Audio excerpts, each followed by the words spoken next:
الرحيم الذين يتبعون الرسول النبي الأمي الذي يجدونه مكتوبا عندهم في التوراة والإنجيل يأمرهم بالمعروف وينهاهم عن المنكر ويحل لهم الطيبات ويحرم عليهم الخبائث ويضع عنهم إصرهم والأغلال التي كانت عليهم فالذين آمنوا به وعزروه ونصروه واتبعوا النور الذي أنزل معه أولئك هم المفلحون.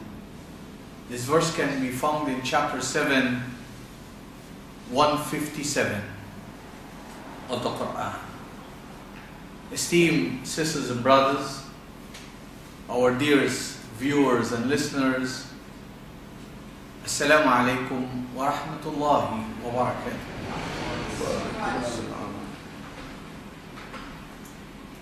We have been reminding ourselves that while the messengers of Allah came with the divine, enhancing, embellished, enriched,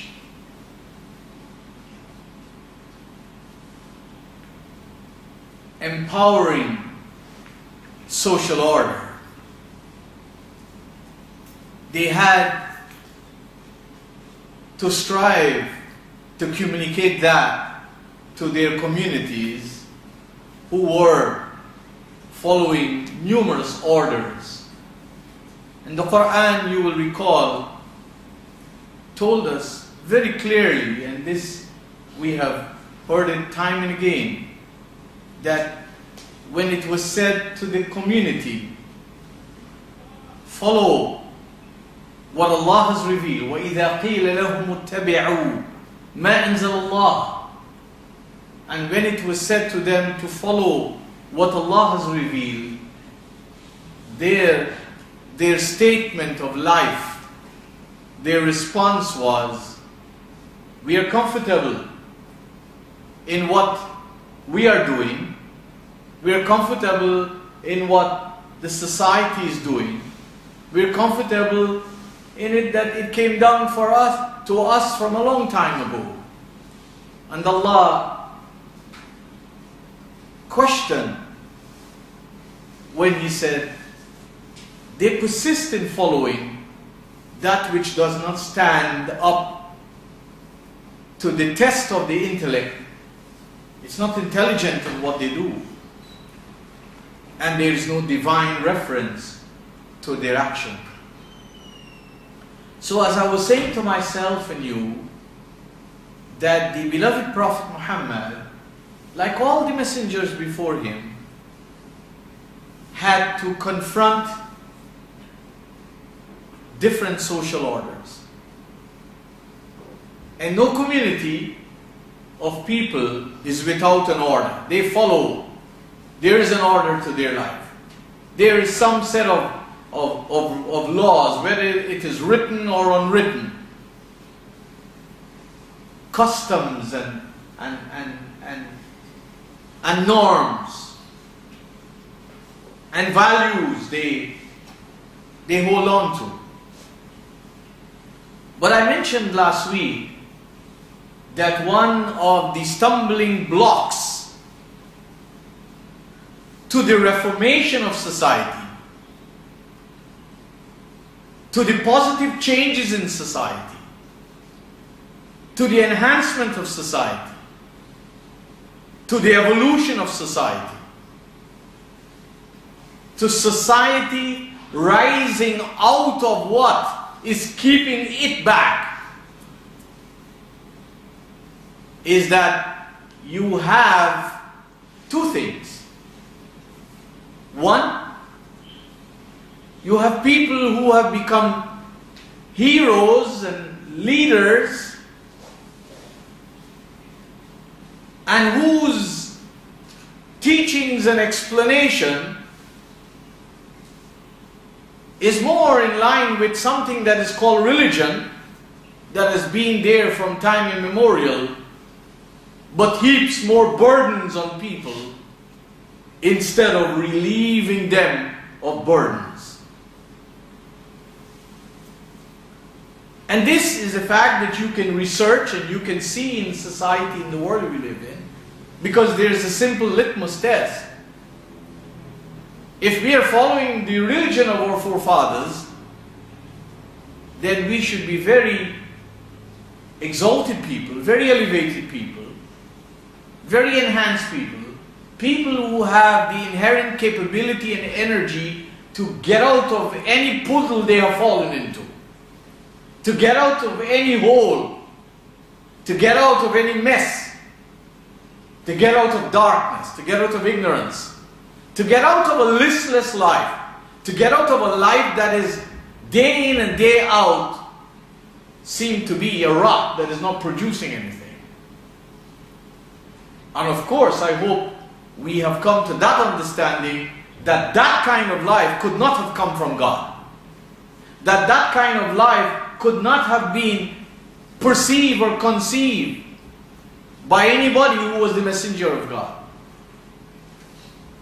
And this is what is important for us to understand.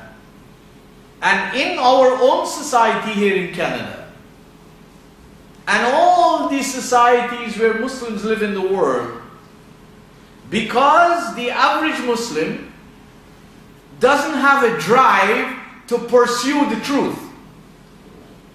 The average Muslim doesn't have a drive to pursue the truth, cost it what it will, travel for wherever it is found, and commit the endurance necessary to acquire it. You find that the average Muslim, young and old, they follow tradition.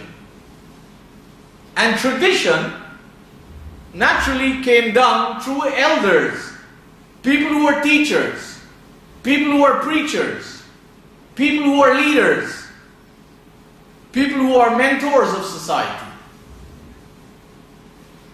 And if you go around the society in Canada, for example, and you look what happens on the weekend, from Friday night until Sunday night, look at what the community is involved in.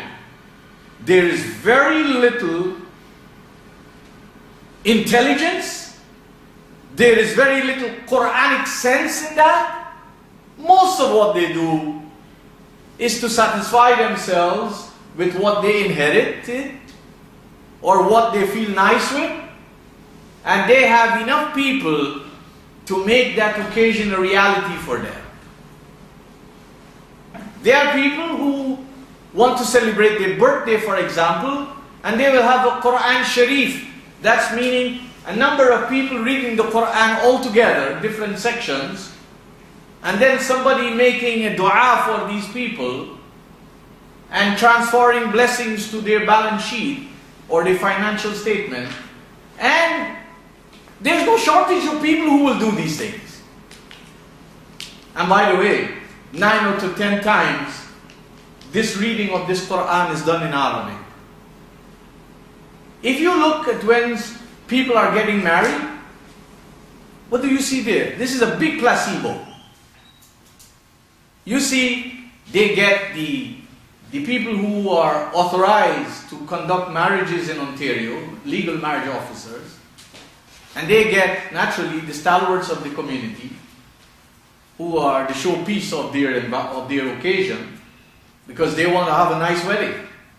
They want that their friends and their relatives and their family say that was a nice occasion. But go to the average wedding, or reflect on the average wedding that you and I have been to. What message was conveyed here?